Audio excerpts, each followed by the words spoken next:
Question number 3 दिया है कि अभाज्य गुणनखंड विधि द्वारा निम्नलिखित पूर्णांकों के एचसीएफ और एलसीएम ज्ञात करना है।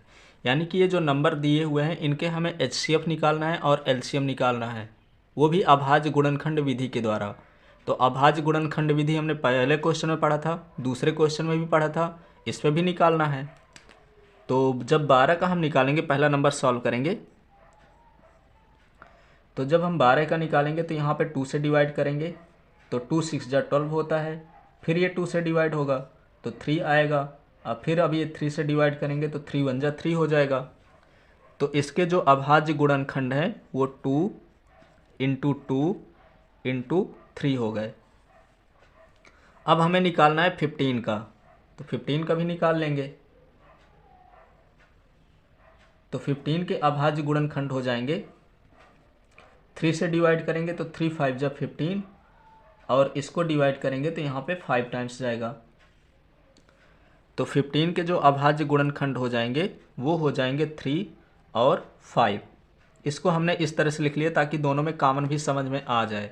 हम लिखने के लिए तो यहाँ भी लिख सकते थे, पर इसको हमने इस तरह से लिख लिया कि दोनों में पता चल जाए कि कॉमन क्या है। अगला नंबर दिया हुआ है 21।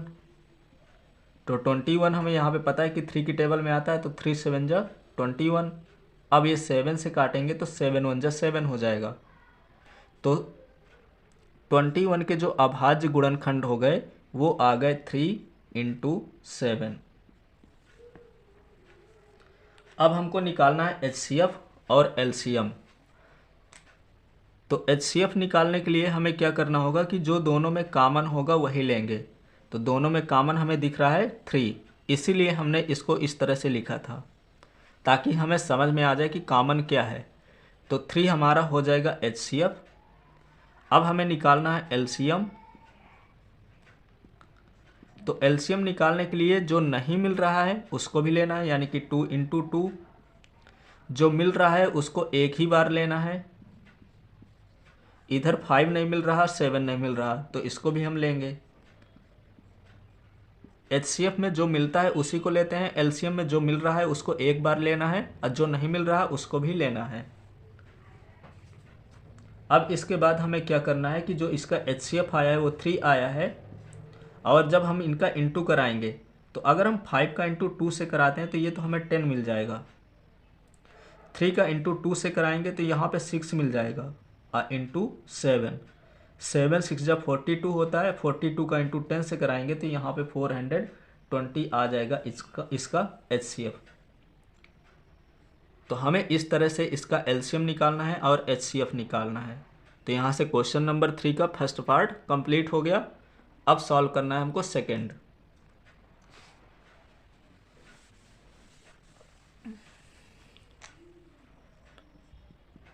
सेकेंड नंबर में है 17, 23 और 29। तो हमको पता है कि 17 किसी के टेबल में नहीं आता, खुद की टेबल में आता है, यानी कि 1 इंटू 17 बस हम लिख सकते हैं। इसी तरह से 23 को हम सिर्फ 1 इंटू 23 लिख सकते हैं क्योंकि 23 अपने टेबल बस में आता है और 29 भी अपने टेबल में आता है।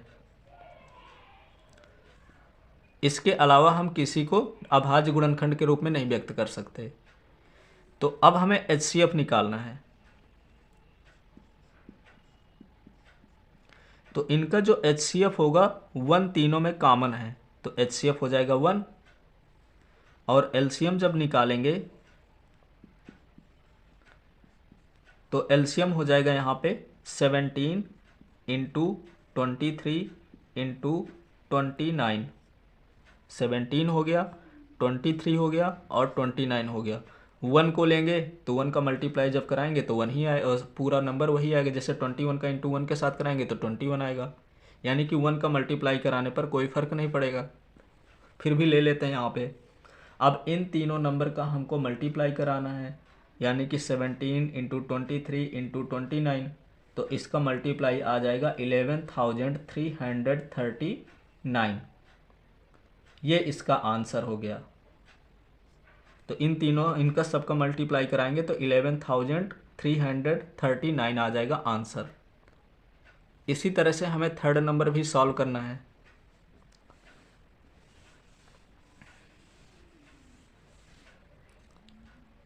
सॉरी ये थर्ड नंबर है, फोर्थ लिख गया था। तो थर्ड नंबर में दिया हुआ है, नंबर है 8, फिर यहाँ पे 9 है और फिर 25 है। तो हमें पता है कि 8 के जो अभाज्य गुणनखंड होते हैं वो 2 इंटू 2 इंटू 2 होते हैं, क्योंकि 2 2 जा 4 और 4 2 जा 8। इसी तरह से हम निकालेंगे तो इसके जो अभाज्य गुणनखंड होंगे तो यही आएंगे। फिर 2 से डिवाइड करेंगे तो 2, फिर डिवाइड करेंगे तो 1। इसी तरह से जो 9 के गुणनखंड होते हैं वो 3 इंटू 3 होंगे, और 25 के जो होंगे तो 5 इंटू 5 होंगे, क्योंकि 5 5 जा 25 होता है, 5 की टेबल बस में ही आता है। तो जब HCF देखेंगे तो HCF इस पर कुछ कॉमन नहीं है। तो जब HCF कॉमन नहीं होता है तो वहाँ पे 1 लिखते हैं। जब यहाँ पे देखेंगे कि कुछ कॉमन नहीं है तो इसका 1 होगा, क्योंकि 1 का मल्टीप्लाई हम 1 इसके साथ कराएंगे तब भी 8 आएगा, इसके साथ भी 1 का मल्टीप्लाई कराएंगे तब भी 9 आएगा, इसके साथ भी 1 का मल्टीप्लाई कराएंगे तो 25 ही आएगा। इसलिए 1 जो होता है वो सभी में कॉमन होता है।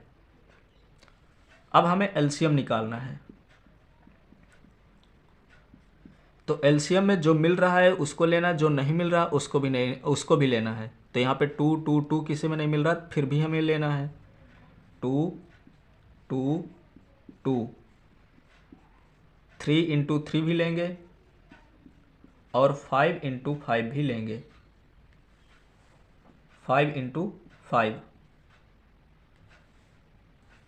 अब हमें क्या करना है कि जैसे इनका मल्टीप्लाई कराएंगे तो 8 आ जाएगा और इनका मल्टीप्लाई कराएंगे तो 9 आएगा। इसी तरह से 5 का इंटू 5 के साथ कराएंगे तो 25 होगा। 25 का इंटू 9 के साथ कराएंगे तो 225 होता है, और इंटू हमें कराना है 8 के साथ। तो जब इसका 8 के साथ इंटू कराएंगे तो ये आ जाएगा 1800। तो LCM इनका आ गया 1800 और HCF आ गया इसका 1। इस प्रकार से क्वेश्चन नंबर 3 कंप्लीट हो गया। अब सॉल्व करना है हमको क्वेश्चन नंबर 4। क्वेश्चन नंबर 4 दिया हुआ है कि जो HCF है, किसका HCF, 306 का और 657 का। तो 306 और 657 का जो HCF है वो 9 है। तो इन्हीं दोनों नंबर का, यानी कि जैसे ब्रैकेट में लिखे हुए ना 306 और 657 का LCM बताना है। हमें इस पे HCF दिया हुआ है, हमसे सिर्फ पूछ रहा है कि इन दोनों नंबर का LCM कितना होगा। तो पहला नंबर है 306, तो इसके अभाज्य गुणनखंड निकालेंगे, और दूसरा है 657, तो इसके भी हमें अभाज्य गुणनखंड निकाल लेंगे, और फिर दोनों में चेक करेंगे कि इनका LCM कितना है। तो 306 है तो इसके अभाज्य गुणनखंड इसी तरह से चेक करेंगे। तो ये नंबर 2 से कट जाएगा, और जब 2 से काटेंगे तो ये आ जाएगा 2 1 जा 2, 5 जा और 3 जा। फिर ये नंबर 3 से कटेगा तो 3 5 जा 15 और 3 1 जा 3। अब यहाँ पे 51 आया है, तो 51 किसकी टेबल में आता है, तो इसको भी हम 3 से ही काटेंगे। तो 3 1 जा 3, 2 बचा, 3 7 जा 21, क्योंकि 17 3 जा 51 भी होता है, और ये आ जाएगा 17 1 जा 17। तो इसका मतलब जो इसके अभाज्य गुणनखंड हैं वो आए हैं 2 इंटू 3 इंटू 3 इंटू 17। अब इसी तरह से हमको निकालना है दूसरे वाले के अभाज्य गुणनखंड, यानी कि 657। तो जो 657 है वो 3 से डिवाइड हो जाएगा, क्योंकि जब दोनों में देखेंगे तो 9 आ रहा है, तो इसका मतलब है कि ये नंबर भी 9 से डिवाइड होता है और ये नंबर भी 9 से डिवाइड होता है। तो इसको 3 से डिवाइड करके देखते हैं। तो 3 2 जा 6, 3 1 जा 3 और 3 9 जा 27। ये नंबर फिर 3 से डिवाइड होगा, तो 3 7 जा 21 और 3 3 जा 9। अब ये सिर्फ 73 से ही डिवाइड होगा, तो इसको भी लिख लेंगे 73 इंटू 3 इंटू 3।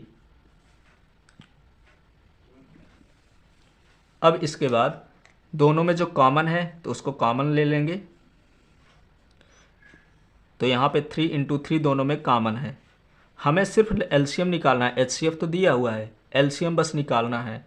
तो यहाँ पे लिखेंगे LCM इक्वल जो मिल रहा है उसको एक बार लेना है, जैसे यहाँ पे 3 और 3 मिल रहे हैं तो एक बार लेंगे, जो नहीं मिल रहा उसको एक बार लेंगे। तो 2, फिर 17 नहीं मिल रहा, फिर 73 हो गया, 2 हो गया, 17 हो गया, 73 हो गया। अब जो कॉमन है, जैसे इन दोनों में से 3 कॉमन है तो एक बार 3 को लेंगे, यहाँ भी एक बार 3 को लेंगे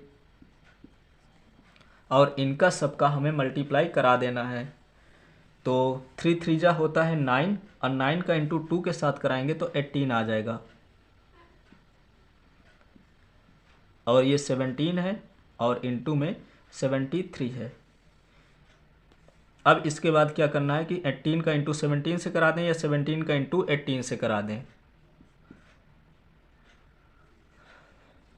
तो 17 8 जा होता है 136, 6 लिखेंगे, 13 कैरी हो जाएगा।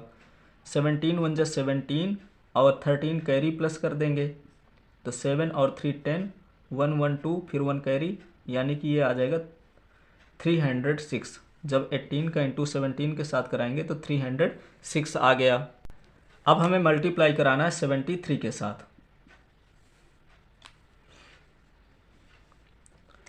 तो 306 का मल्टीप्लाई कराएंगे 73 के साथ।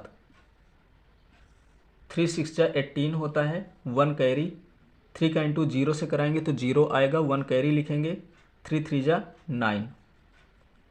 अब 7 का मल्टीप्लाई कराएंगे तो 7 6 जा 42 होता है, 4 कैरी हो जाएगा। 7 का इंटू 0 से कराएंगे तो 0 आएगा, 4 कैरी प्लस करेंगे तो 4 आ जाएगा और 7 3 जा 21। अब इनको प्लस करेंगे तो 8, 2 और 1 3, 9 और 4 13, 1 कैरी, 1 और 1 हो जाएगा 2 और ये आ जाएगा 2। तो इनका जब मल्टीप्लाई कराया गया तो ये आ जाएगा 22,338।